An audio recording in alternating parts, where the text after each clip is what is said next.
Bismillahirrahmanirrahim. Assalamualaikum warahmatullahi wabarakatuh. Alhamdulillah, wassalatu wassalamu ala rasulillah wa ala alihi wa sahbihi wa mawala. La hawla wa la quwwata illa billah. Thumma amma ba'd. Jemaah saudara yang Allah Subhanahu wa taala, salah satu amalan di bulan Ramadan yang sangat mulia adalah membaca Al-Quran Karim, dan kita berharap dalam Ramadan tahun ini kita bisa mengkhatamkan Al-Quran minimal sekali. Ya, semoga Allah Subhanahu wa taala memudahkan kita sehingga kita mendapatkan keutamaan yang besar di bulan suci ini. Biasanya seorang setelah membaca Al-Quran itu ada yang mencium mushaf, ya. Misalkan ini mushaf Al-Quran. Setelah selesai itu dicium seperti ini. Saking cintanya, saking bahagianya, sehingga setelah selesai membaca itu dicium atau mencium mushaf. Bagaimana sebenarnya status amalan ini, mencium mushaf Al-Quran Al-Karim? Mencium mushaf Al-Quran Al-Karim itu minimal dibolehkan, dan maksimalnya mustahab, dianjurkan.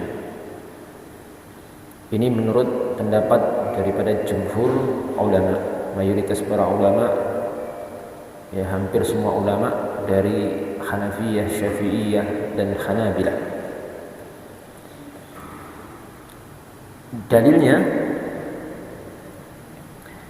Dalilnya adalah sebuah riwayat dari Ikrimah bin Abi Jahal radhiyallahu ta'ala anhu, seorang sahabat Ikrimah. Satu ketika beliau ini meletakkan mushaf, ini mushaf Al-Quran itu di keningnya seperti ini, mencium mushaf, seraya berkata, Kitabu Rabbi, ini kitab Tuhanku, ini kitab Tuhanku. Riwayat ini dalam Sunan Ad-Darimi nomor 3393. Jadi perbuatan ini sudah dilakukan oleh salaful ummah, oleh generasi salaf, bahkan di kurun sahabat radhiyallahu ta'ala anhu, sahabat yang mulia Ikrimah bin Abi Jahal. Kemudian para ulama yang lain juga menambahkan dalil lain. Dalilnya adalah qiyas. Qiyas itu analogi, karena dalil itu ada 4 yang disepakati. Ada Al-Quran, ada Al-Hadith, ada Al-Ijma', ada Al-Qiyas. Jadi Quran itu tidak hanya Quran dan Sunnah, ada Quran, ada hadis, ada ijma', ada qiyas. Ini yang disepakati. Yang tidak disepakati atau diperselisihkan itu masih banyak. Ada 8 atau 12. Yang belajar usul fikih insyaallah ada istihsan, ada syar'an qablana, ada al-bara'atul asliyah, dan lain sebagainya. Mungkin lain waktu bisa ada kuliah di sini tentang itu, ya, apa itu dalil dan apa macam-macam dalil. Para ulama mengkiaskan bolehnya mencium Hajar Aswad.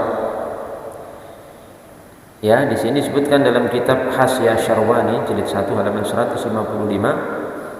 Beliau mengatakan, qala al-Bujairimi wastadalla Subaki ala jawazi takbili al-mushafi bil qiyasi ala takbil al-hajar al-aswad wa yadil alimi wa salihi wal walidi id min al-ma'lumi annahu afdalu minhu.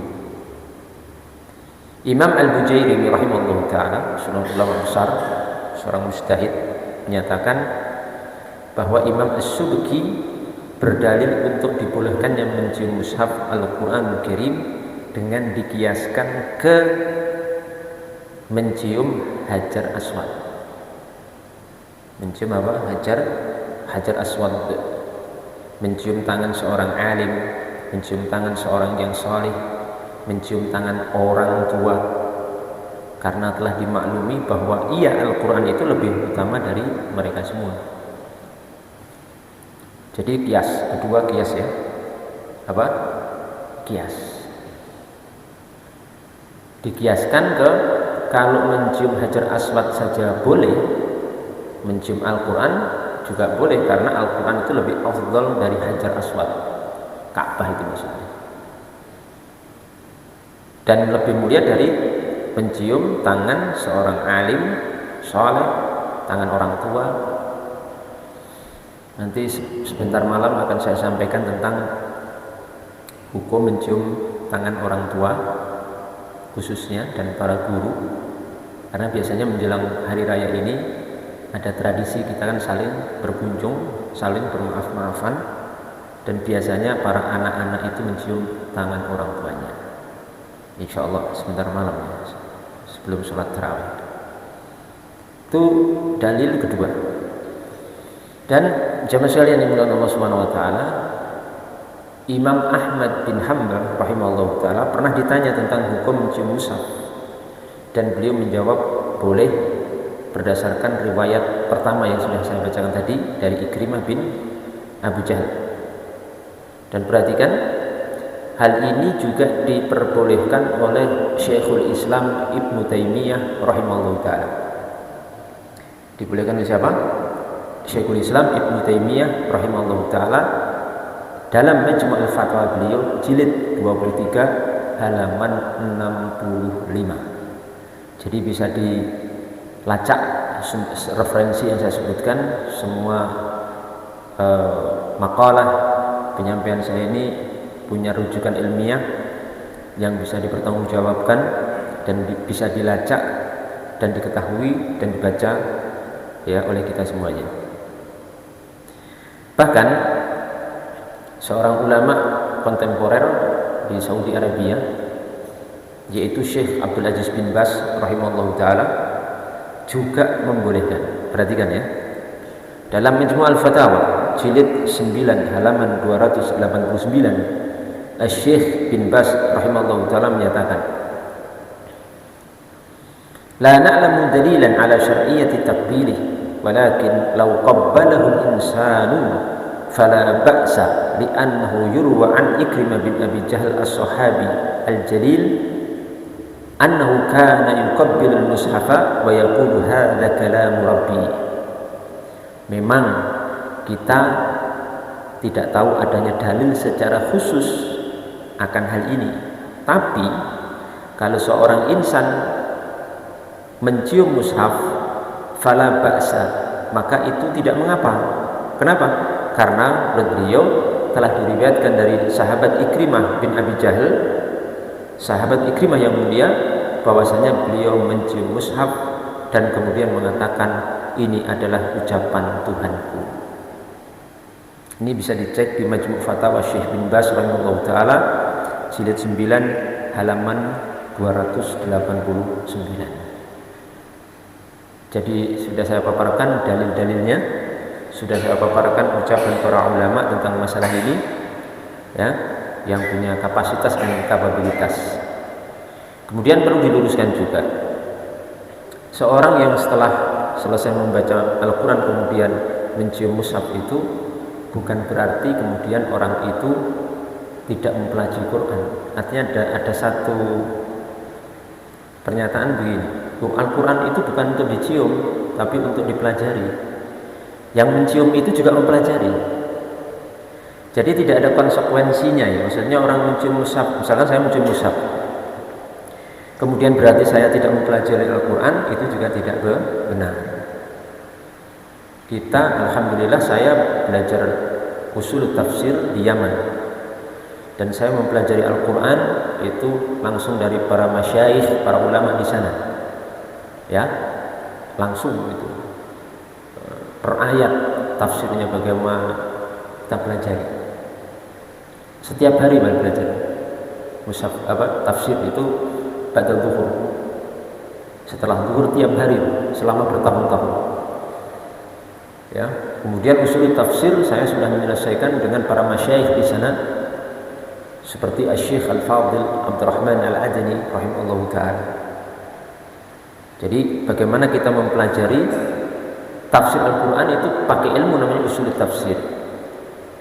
Dan alhamdulillah kita sudah khatamkan semua di sana. Jadi di sini kita perlu pahami bahwa mencium mushaf Al-Qur'an Al-Karim adalah sesuatu yang diperbolehkan, bahkan sebagian ulama menyatakan dianjurkan dengan dalil-dalil yang sudah kita sebutkan, pernyataan para ulama yang sudah kita sebutkan, bahkan termasuk Imam Ahmad, Syekhul Islam Ibnu Taimiyah pun memperbolehkan.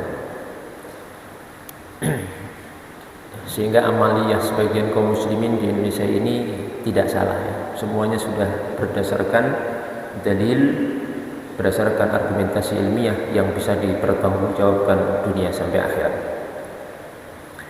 Mungkin demikian, insyaallah nanti sebentar malam kita akan bahas tentang kenapa sih setiap kalau menjelang hari raya kita, kalau di tradisi di Jawa ya, di Solo Raya dan sekitarnya itu, Jogja khususnya, itu kalau kita sowan ke orang tua di hari raya itu ya cium tangan. Itu sudah kita cium tangan beliau berdua sebagai pemuliaan, sebagai rasa cinta, apalagi lama tidak bertemu, sebagai bentuk bakti, karena itu adab ya. Jadi kalau kita ketemu orang tua berdiri tegak gini, salaman gini, itu kurang adab. Tegak gini kita cium, salaman kita cium. Ibu kita yang telah melahirkan kita, bertaruh nyawa, bapak kita yang sudah mencarikan nafkah kita sampai kita dewasa gitu. Insyaallah nanti sebentar malam kita akan sampaikan. Semoga apa yang kita sampaikan pagi hari ini bermanfaat bagi kita semuanya. Walhamdulillahirabbil alamin. Wabillahi taufiq wal hidayah. Assalamualaikum warahmatullahi wabarakatuh.